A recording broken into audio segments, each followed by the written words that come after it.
Hey, hi, and hello, everyone. Anthony Fantano here, Internet's busiest music nerd. I hope you are doing well, and it's time for another edition of our 5 Years series, where I take a record that I reviewed 5 years ago and see whether or not the album has grown on me. How has it aged? Do I feel differently about it at this point?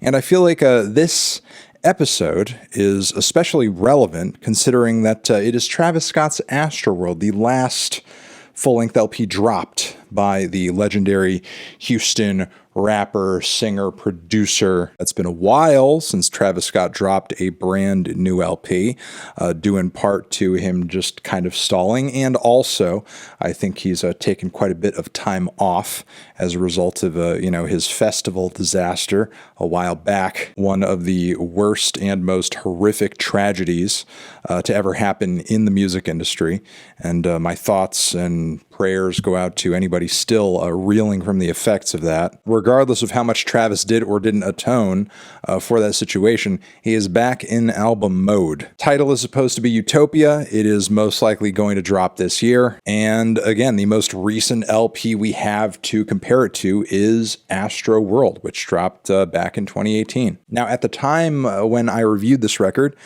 I thought it was pretty good. I thought it was decent. I gave it a 7.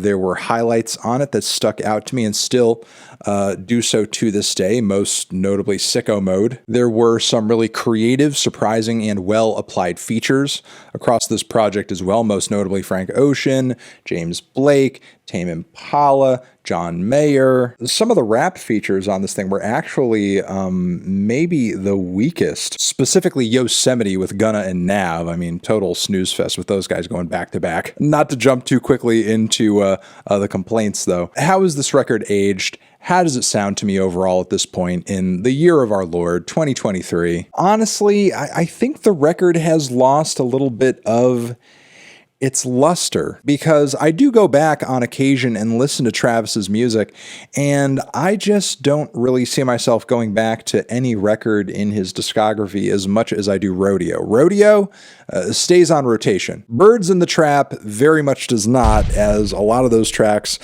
just kind of feel like Rodeo leftovers with weaker hooks and just less switch-ups in the production. Once again, Astroworld, I will say, was an improvement on Birds. It did see Travis upping the ante, getting more ambitious and epic, expanding that psychedelic sonic palette. There is no doubt about that, and him going back into that multi-phased mode too with Sicko Mode, highlights like that. By that same token, I think there are some things that have eaten away at the record's appeal over the years. One, its psychedelic production I just feel like is not as cutting edge as it used to be at one point. And look, I give Travis all the props in the world for making the trap aesthetics and vibes that he was playing with on Rodeo and on Astroworld sound as high art and as trippy and as surreal as he did. While there are amazing highlights on this LP, there are a lot of cuts on this thing that are just really understated and sleepy and kind of skeletal and one-dimensional and slow and boring and washed out. I think Travis was feeling a little high on his own ego and supply on this record as well. I think on his previous stuff, especially on Rodeo, he was very good about making the songs stand out and making the songs the real feature, the spotlight of the show, and strategically using his features to make those tracks hit. And on this record, he's putting himself front and center a lot more.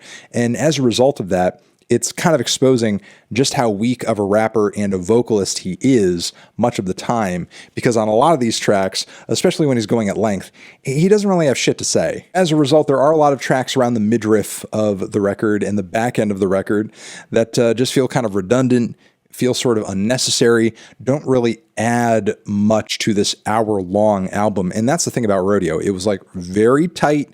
It was very concise.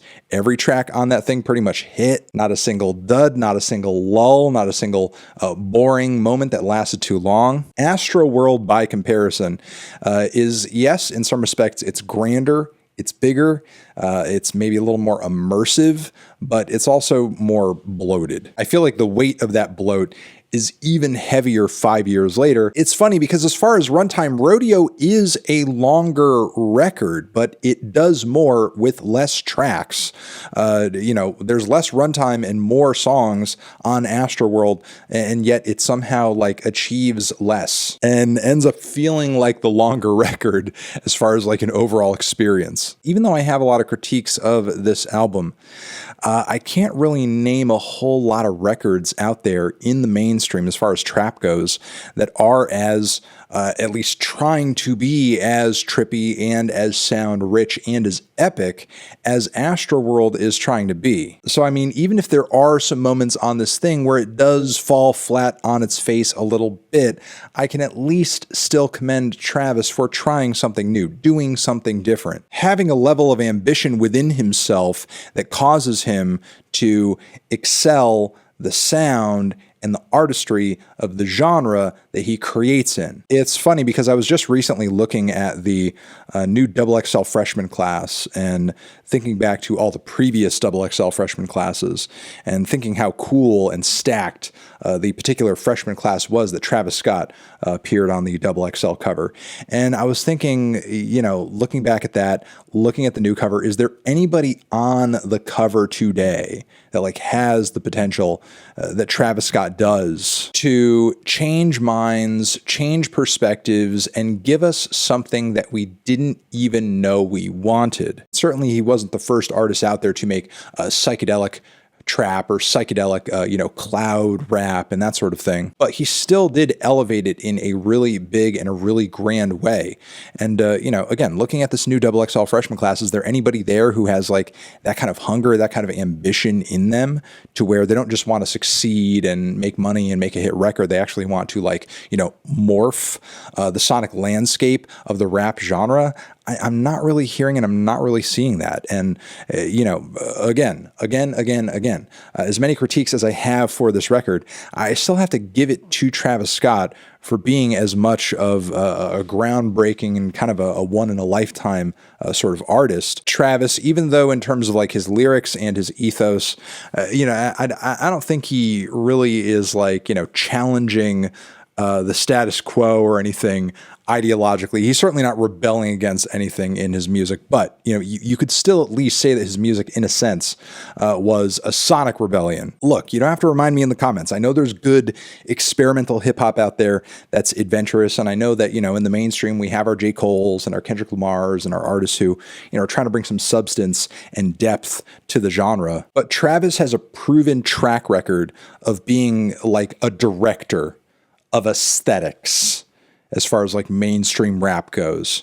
And, I'm just not really hearing a lot of that with these new artists who are coming up right now. At least the ones that, again, seem to be on this like mainstream viral track, and you have all these like major labels courting them and promoting them and having bots make their shit hot. But yeah, at the end of the day, 5 years later, I feel like what I mostly take away from this record are a handful of bangers, a handful of hits, overall the sonic ambitions of this album.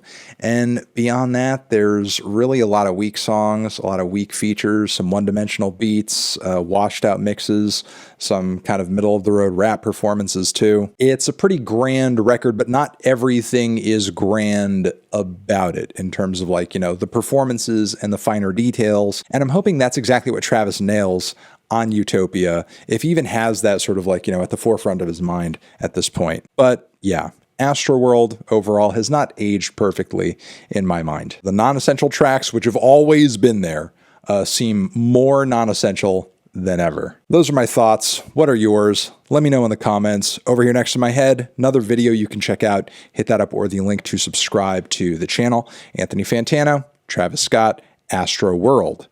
Forever.